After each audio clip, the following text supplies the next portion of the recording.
नमस्कार दोस्तों, स्वागत है आपका PRSD चैनल पर। दोस्तों, हम आपको देश, दुनिया, स्थानीय ज्ञानवर्धक और आवश्यक तत्कालीन जानकारियां भी देते आ रहे हैं। आज हम आपको एक विशेष जानकारी देंगे जो कि बहुत ही कम लोगों को पता होगा। अगर आपसे पूछा जाए कि भारत में पहला चुनाव कब हुआ था तो शायद सबसे ज्यादा जवाब यही आएगा 1952 में आजादी के बाद। ये जवाब सही होता अगर हमने पूछा होता कि आजादी के बाद भारत का पहला चुनाव कब हुआ था। लेकिन अगर हम बात करते हैं भारत में हुए पहले चुनाव की, तो बता दें कि पहला चुनाव अंग्रेजी शासन में 1937 में कराया गया था। आज इसके बारे में संक्षेप में जानकारी आपके साथ साझा कर रहे हैं। सन 1935 में ब्रिटिश संसद ने भारतीयों को प्रांतीय शासन के प्रबंध का अधिकार दिया गया था, जिसकी वजह से पहली बार भारत में चुनाव कराए गए। उस समय पूरा भारत 11 प्रांतों में बटा हुआ था। 11 प्रांत मद्रास, असम, बिहार, संघीय प्रांत, बम्बई, बंगाल, उत्तर प्रदेश के सीमांत प्रांत, पंजाब, मध्य प्रांत, सिंध और उड़ीसा थे। 1937 में भारत, पाकिस्तान, बांग्लादेशों का बंटवारा नहीं हुआ था। भारत में अंग्रेजों के खिलाफ रोष तो चल ही रहा था और जिसकी अगुवाई संस्थागत रूप से कांग्रेस कर रही थी, लेकिन अखिल भारतीय मुस्लिम लीग और अन्य दलों की भूमिका भी प्रभावशाली रही थी। जब प्रांतीय चुनाव की बात आई तो देश की दो मुख्य पार्टी कांग्रेस और मुस्लिम लीग पार्टी ने देश के प्रांतीय चुनावों में भाग लिया और अपने स्तर पर प्रचार प्रसार किया। एक बात मुख्य थी कि देश में कांग्रेस पार्टी और उनके सदस्यों का बोलबाला था, क्योंकि वह लोकप्रिय दल और आजादी के समर्थक के रूप में जनता के बीच प्रसिद्ध थे। इसलिए इस प्रांतीय चुनावों में कांग्रेस सबसे बड़ी और मजबूत जनमत के साथ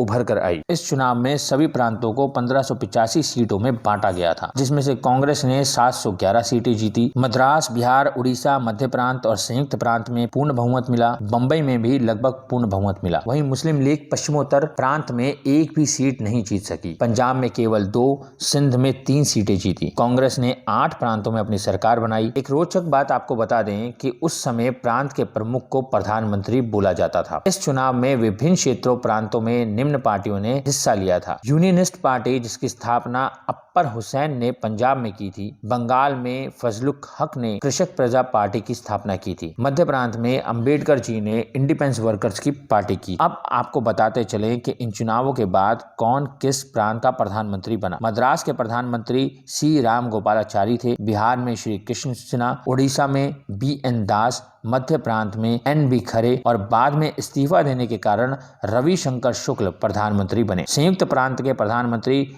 गोविंद वल्लभ पंत और बंबई में BG खरे प्रधानमंत्री बने। असम के प्रधानमंत्री सदुल्ला के इस्तीफा देने के कारण गोपीनाथ बारदोलाई यहाँ के प्रधानमंत्री बने। उत्तर पश्चिम प्रांत के प्रधानमंत्री डॉक्टर साहब थे, जबकि सिंध के प्रधानमंत्री अल्लाह बख्श थे। अल्लाह बख्श के इस्तीफा देने के बाद यहाँ बंदे अली का प्रधानमंत्री बने। बंगाल के प्रधानमंत्री फजलुल हक, जबकि पंजाब के सर सिकंदर हयात खां थे। इस चुनावों के बाद केंद्रीय व्यवस्थापिका सभा का गठन हुआ और उसमें कांग्रेस सबसे बड़े दल के रूप में उभरी। कांग्रेस को अंग्रेजों की ओर से ये भरोसा मिला हुआ था कि जो सरकार वह गठित करेंगे उसमें गवर्नर जनरल बिना वजह हस्तक्षेप नहीं करेंगे। इसके बाद कांग्रेस ने 8 प्रांतों में अपनी सरकार बनाई। सिंध, उत्तर पश्चिम, सीमांत प्रांत तथा असम में मिला जुला मंत्रिमंडल गठित हुआ। पंजाब में यूनियनिस्ट पार्टी ने और बंगाल में कृषक पार्टी और मुस्लिम लीग मिलकर सरकार बनाई। चुनाव के 2 साल बाद ही 1939 में दूसरा विश्व युद्ध प्रारंभ हो गया। भारतीय विधानमंडल की सहमति के बिना ब्रिटिश सरकार ने भारत को युद्ध में झोंक दिया। ऐसे में देश में आपातकाल की घोषणा कर दी गई। कांग्रेस ने मांग रखी कि युद्ध के बाद भारत को स्वतंत्र कर दिया जाए। सरकार ने इस मांग की उपेक्षा की, लिहाजा कांग्रेस की कार्यकारिणी के निर्देश पर 15 नवंबर 1939 को प्रांतीय कांग्रेस मंत्रिमंडलों ने इस्तीफा दे दिया। संक्षेप में कहें तो ब्रिटिश शासन द्वारा चुनाव कराना तो मात्र दिखावा था। वह अपने पुराने मापदंडों के तहत ही फूट डालो और राज करो के अनुसार ही चल रही थी और इसके जरिए वह अपना प्रभाव छवि को अलग तरीके से पेश कर रहे थे